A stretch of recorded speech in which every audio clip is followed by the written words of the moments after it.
Olá, alunos! Voltamos agora para falar de estruturas de uma bactéria.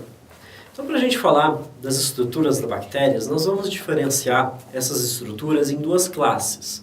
Vamos falar primeiro de estruturas básicas de uma bactéria, que é aquela que toda bactéria vai ter, né? Porque se ela não tiver, ela não vai viver, né? Uma falta de uma dessas estruturas é incompatível com a vida. E outras que nós vamos falar também, que são estruturas da bactéria que são consideradas fatores de virulência, que são um plus para a bactéria. Ela não precisa ter para sobreviver, nenhuma daquelas lá, que a gente vai citar depois, mas se ela tiver, ela se torna mais virulenta, ou seja, com uma maior capacidade de causar doenças. Então, as 4 estruturas básicas de uma bactéria são membrana celular ou membrana plasmática, hialoplasma, ribossomos e cromatina. E agora a gente vai falar um pouquinho de cada uma delas. A membrana plasmática, o que ela é? A membrana plasmática, ela é a membrana que forma a célula, que faz o formato da bactéria. E assim como na maioria das membranas plasmáticas, essa membrana ela é formada de fosfolipídios. E nessa membrana da bactéria também a gente pode encontrar proteínas transmembranas. Então, a membrana plasmática ela é bastante simples, é uma bicamada lipídica, como a gente tem na maioria das células. A outra parte, agora mais para dentro, é o hialoplasma. O que é este hialoplasma? O hialoplasma é o líquido intracelular, é aquele líquido que está dentro da célula, que é comparável ao citoplasma que a gente tem nas células eucariontes. Então, dentro da célula bacteriana, a gente tem esse hialoplasma, que é onde vão ficar boiando ali, né, flutuando as organelas bacterianas e o DNA bacteriano. Falando em organelas bacterianas, a principal organela bacteriana é o ribossomo.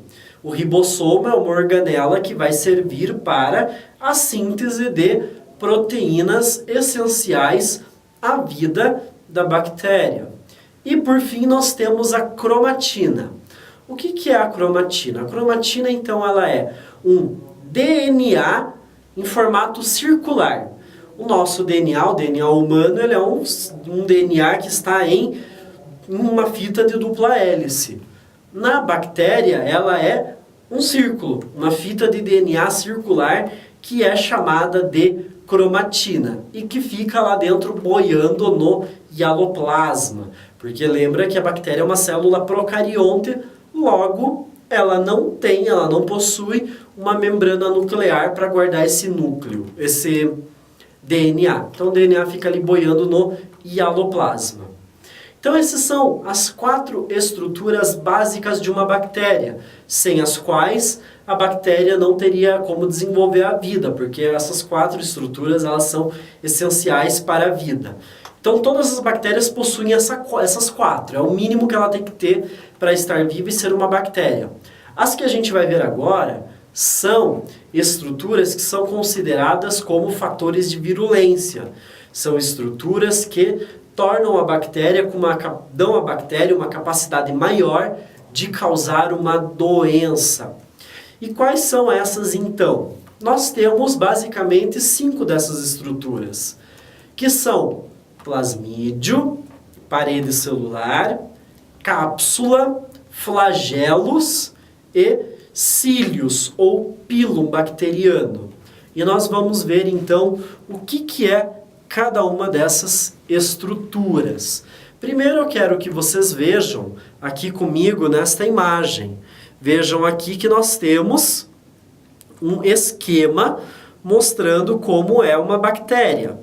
Aqui a gente tem uma bactéria assim completa praticamente, né? Com quase tudo que a gente vai falar logo mais. Aqui a gente tem bem no meio, a gente tem a cromatina ou o DNA nuclear. A gente falou que ele é circular, né? Mas aqui vejam que ele está emaranhado, ele pode se comportar assim também. Nós temos o hialoplasma, nós temos aqui ribossomos, que está representado por esses pontinhos roxos. Nós temos o plasmídio, que é esse círculozinho pequenininho aqui roxo. Nós temos os cílios, o pilo, que são esses fios, entre aspas, que saem da bactéria. E o flagelo, que é esse, entre aspas também, né? Esse rabinho da bactéria, que a gente vai ver mais para frente. Então vamos, voltando aqui, vamos falar agora das estruturas que são fatores de virulência. Começando pelo plasmídio. O que é o plasmídio? O plasmídio, ele é um pedaço de DNA da bactéria que não está ligado à cromatina. Ou seja, é como se um pedaço da cromatina se desligasse dela própria e ficasse boiando ali dentro do hialoplasma bacteriano. Qual que é o problema? Por que esse plasmídio, esse pedaço de DNA bacteriano, é considerado um fator de virulência? Isso acontece porque, como ele é um pedaço de DNA, nesse pedaço de DNA pode ter informações que sejam de resistência a antibióticos. Porque o que seria uma resistência a antibiótico? É quando uma bactéria consegue produzir enzimas que destroem o antibiótico que vem atacá-las. Então, de repente, no plasmídio, você pode ter essa informação. E aí, o que vai acontecer com essa informação? A bactéria ela pode se reproduzir de forma assexuada ou sexuada. A reprodução sexuada de uma bactéria é quando você tem a troca de informação genética, ou seja, a bactéria ela joga esse DNA, e pode ser o plasmídio, ela joga para fora da célula. E aí uma outra bactéria pode pegar esse plasmídio. Isso quer dizer o quê? Que uma bactéria que não era resistente pode pegar esse plasmídio que contém informação para resistência. E aí uma bactéria não resistente se torna resistente. E aí você vai aumentando, e dessa bactéria que pegou a resistência começa a se multiplicar e passar essa informação adiante. E aí você tem um aumento da resistência a antibiótico. E aí nós podemos chegar a uma situação onde nós temos uma população muito grande resistente a antibiótico, que é considerado um problema de saúde pública. Então, é por isso que a gente considera um plasmídio como uma estrutura que potencializa a virulência de uma bactéria, porque ali pode estar informações importantes para uma bactéria se desenvolver e se proteger de antibióticos. Outra estrutura importante também para a virulência de uma bactéria está na sua parede microbiana ou na parede celular. Como a gente viu, não são todas as bactérias que possuem parede celular. As que possuem parede celular, elas costumam ser mais virulentas. Por quê? Porque essa parede celular, ela funciona como um EPI da bactéria, como equipamento de proteção individual. Ela fica mais protegida contra as agressões do meio externo. Que agressões do meio externo podem ser essas? A ação de detergentes, a ação de produtos saneantes.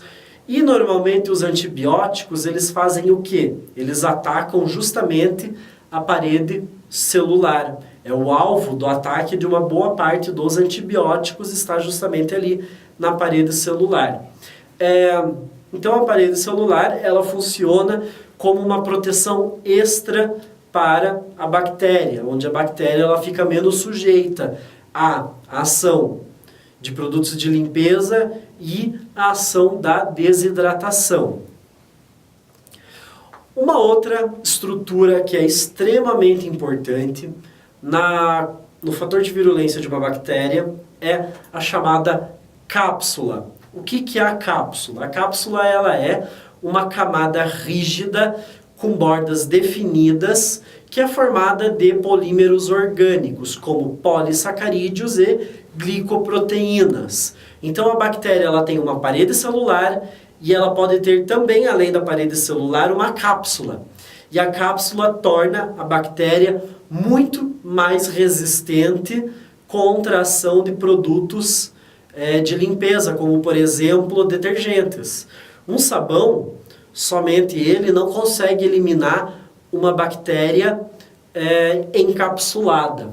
Então uma bactéria encapsulada ela acaba sendo uma bactéria potencialmente perigosa para a transmissão de doenças. Então agora nós vamos ficar por aqui, vamos fazer um intervalo e em seguida nós vamos continuar falando sobre o perigo que a cápsula representa no fator de virulência para as bactérias e vamos terminar falando das outras estruturas que também representam um fator de virulência.